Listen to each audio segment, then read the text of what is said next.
RNA का पूरा नाम है राइबोन्यूक्लिक अम्ल। आरएनए की खोज करने वाले वैज्ञानिक का नाम थे वाटसन एवं अग्र। अब बताइए इसमें दो वैज्ञानिक है या सिंगल वैज्ञानिक है? दो है, एक है वाटसन और एक है अग्र। अब समझिए ये शुगर राइबोज। अब बताइए शुगर का अर्थ होता है चीनी। क्या होते हैं? चीनी। राइबोज की वजह से आरएनए में जो शुगर पाई जाती है वह राइबोज शुगर पाई जाती है। कौन सी शुगर? राइबोज। अगर हम पूछेंगे आरएनए में किस तरह की शुगर पाई जाती है तो आप कहिएगा राइबोज शुगर। कौन सी शुगर? Ribose sugar. आरएनए में थायमिन के जगह, डीएनए में थायमिन के जगह जो है आरएनए में यूरेसिल पाए जाते हैं। डीएनए में आप समझेंगे कि थायमिन पाए जाते हैं, लेकिन आरएनए में यूरेसिल। वह कहाँ पर रहते हैं? तो कोशिका द्रव में स्वतंत्र पड़ा रहता है। आरएनए स्वतंत्र कहाँ पर पड़ा रहता है? तो आरएनए में। तो इससे भी क्वेश्चन पूछा जा सकता है कि आरएनए स्वतंत्र रूप से कहाँ पर पाए जाते हैं? तो कोशिका द्रव में। उसकी रचना जो होते हैं वह एकल कुंडली की तरह होते हैं, यानी सिंगल लाइनिंग होंगे आपको, सिंगल। लेकिन डीएनए में डबल बॉन्ड होंगे, डीएनए में डबल बॉन्ड, और आरएनए में सिंगल बॉन्ड, यानी एक ही तरह के आपको लकीर मिलेंगे। लेकिन डीएनए में आपको एक नहीं दो तरह से, यानी इस तरह से आपको डब्बा टाइप का मिलेगा। वो हो गया डीएनए, और आरएनए में एकल कुंडली होते हैं। आरएनए का कार्य क्या है? तो प्रोटीन संश्लेषण करना है। अब आप लोग बताइए, प्रोटीन तो ठीक है आप लोग समझते होंगे, लेकिन बताइए संश्लेषण का अर्थ क्या होता है? संश्लेषण का अर्थ आप लोग ऐसे नहीं, आप याद कीजिए प्रकाश संश्लेषण आप लोग पढ़े होंगे। प्रकाश संश्लेषण, तो संश्लेषण का अर्थ होता है बुआ बनाना, यानी भोजन बनाना, भोजन बनाना। लेकिन आरएनए भोजन नहीं बनाते हैं, वह क्या बनाते हैं? प्रोटीन बनाते हैं। आरएनए क्या बनाते हैं? प्रोटीन। केंद्रक में पाया जाता है। आरएनए कहाँ पर पाए जाते हैं? तो केंद्रक में पाए जाते हैं। स्वतंत्र कहाँ रहते हैं? तो कोशिका द्रव्य में। अब हम इससे कुछ क्वेश्चन पूछते हैं, आप लोग बताइए। आरएनए की खोज करने वाले वैज्ञानिक का क्या नाम थे? आरएनए में किस तरह की शुगर पाए जाते हैं? Ribose sugar. वह एकल बॉन्ड होते हैं या डबल बॉन्ड? एकल बॉन्ड। आरएनए का कार्य क्या है? प्रोटीन का संश्लेषण करना। या आप संश्लेषण को प्रॉब्लम हो रहा है आपको समझने में, तो आप समझ लीजिए कि प्रोटीन बनाना। संश्लेषण की जगह पर क्या लिख सकते हैं? प्रोटीन बनाना। आरएनए स्वतंत्र रूप से कहाँ पर पाए जाते हैं? कोशिका द्रव्य में।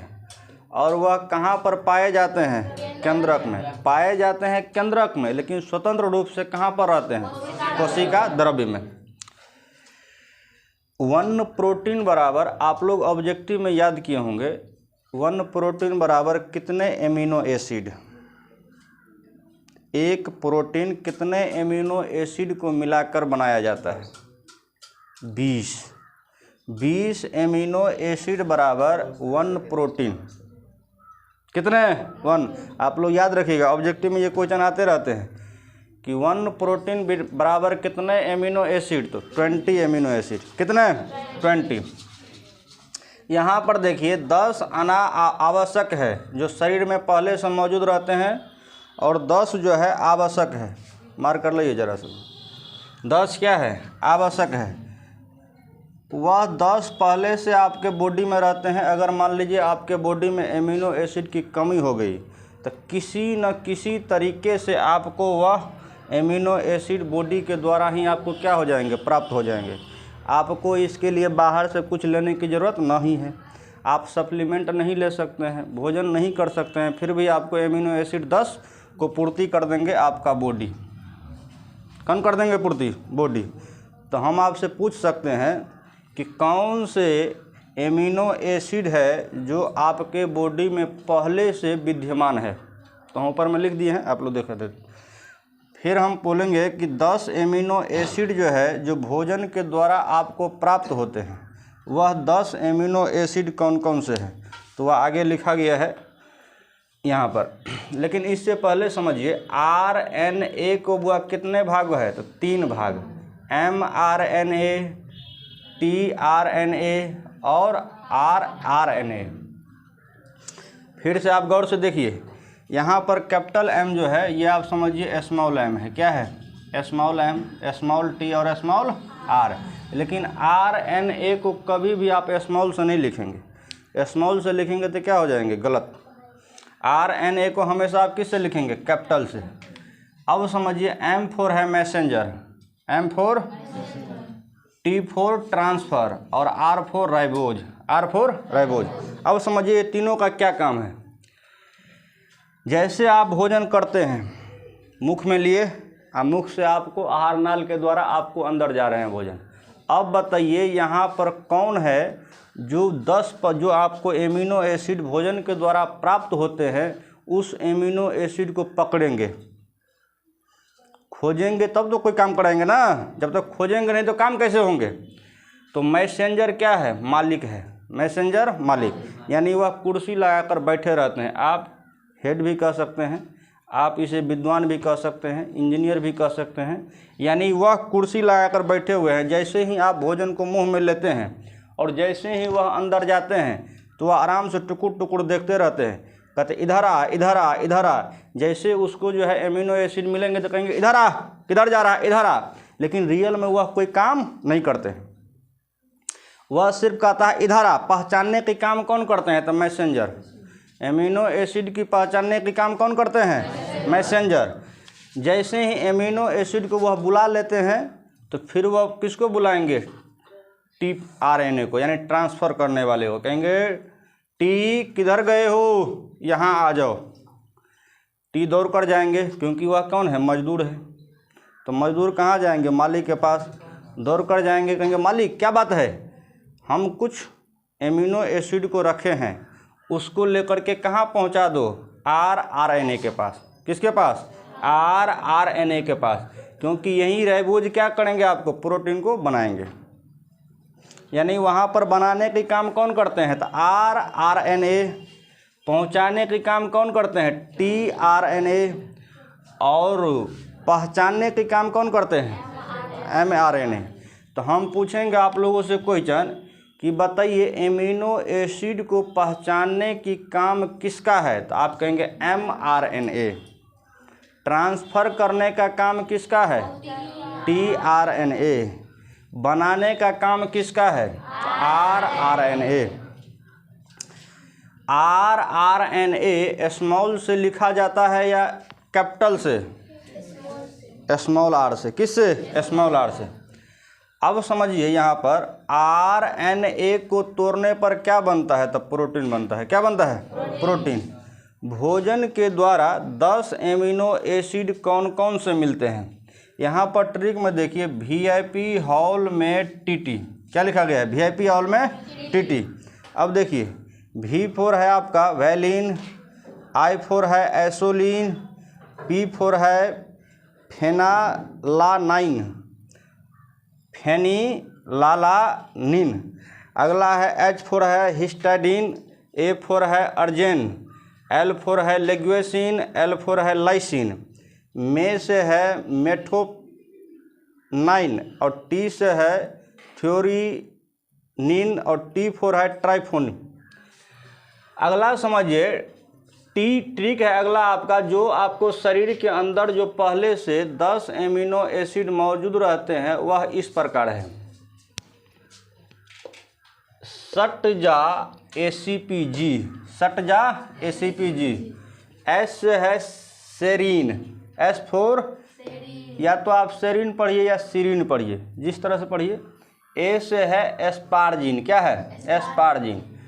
T4 है टायरोसिन, G4 है ग्लाइसिन पढ़िए या ग्लीसिन पढ़िए, दोनों तरह से आप पढ़ सकते हैं, ग्लाइसिन या ग्लीसिन।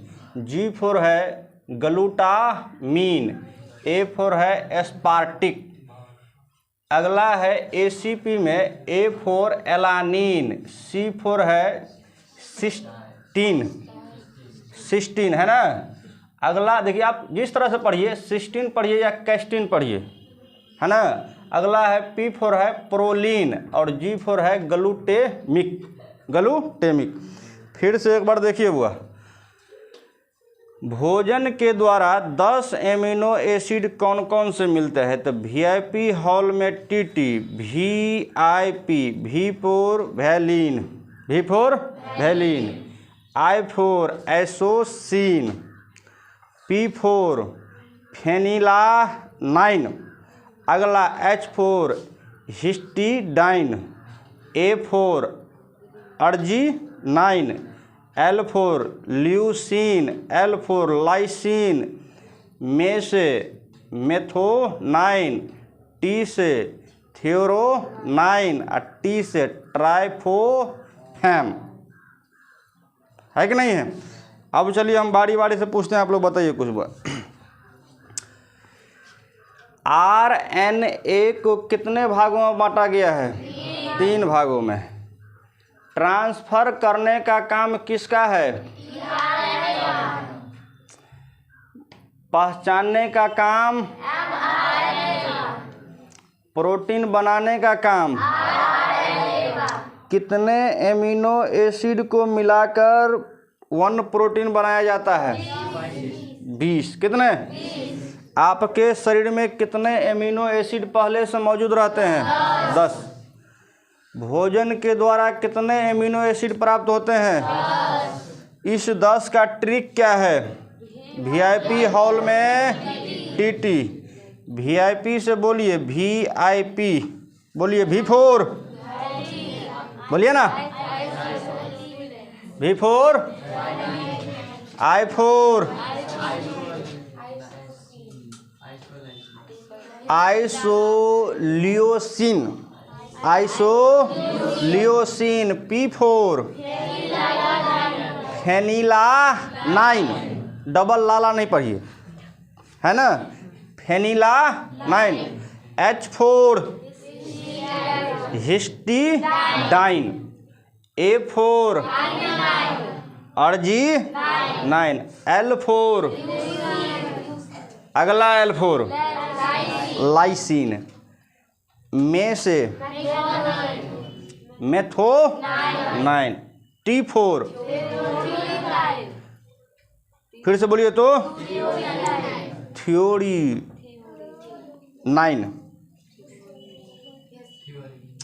T फॉर ट्राइफोफैन, फैन नहीं, फैन बोलिए ना, फैन नहीं बोला जाता है, फैन।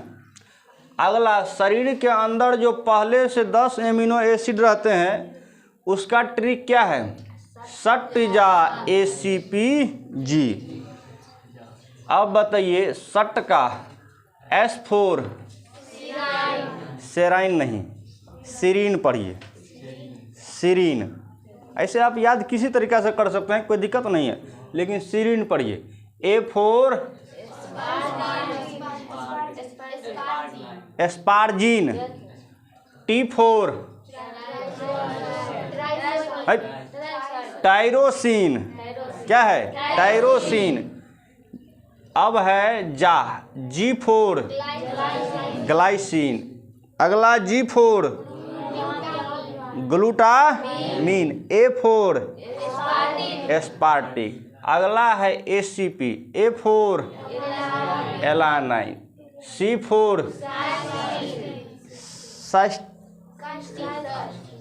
देखिए आप सिस्टेन भी पढ़िए, आप सिस्टेन पढ़ सकते हैं, कैस्टीन पढ़ सकते हैं, आपको जिस तरह से सुविधा लग रहा है आप उस तरह से, लेकिन रियल में उसे सिस्टीन पढ़ा जाता है बायोलॉजिकल टर्म में, सिस्टीन, कैस्टीन नहीं पढ़ा जाता है।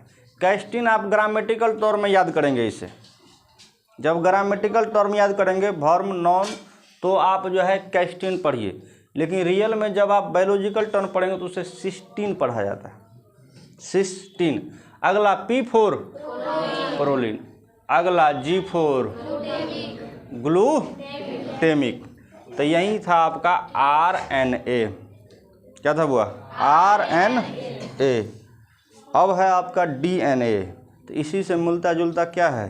DNA। तो अगले क्लास में आप लोग DNA के बारे में पढ़ लीजिएगा। रियल में RNA से ज़्यादा काम करते हैं बॉडी में आपका DNA। कौन काम करते हैं? DNA। लेकिन DNA के तरह ही काम करते हैं गुणसूत्र। कौन करते हैं? गुणसूत्र। गुणसूत्र में ही क्या पाए जाते हैं? जीन। क्या हुआ? जीन। जीन ही बहुत काम करते हैं। जीन का काम इसमें बॉडी में बांट देते हैं, यानी एक जीन एक ही तरह के काम कर सकते हैं। आपके आँखों के लिए एक जीन काम करेंगे, नाक के लिए अलग काम करेंगे, होठ के लिए अलग काम करेंगे, बाल के लिए अलग काम करेंगे, नाखून के लिए अलग जीन काम करेंगे, है कि नहीं है? नाक में छेद करने के लिए अलग जीन काम करेंगे।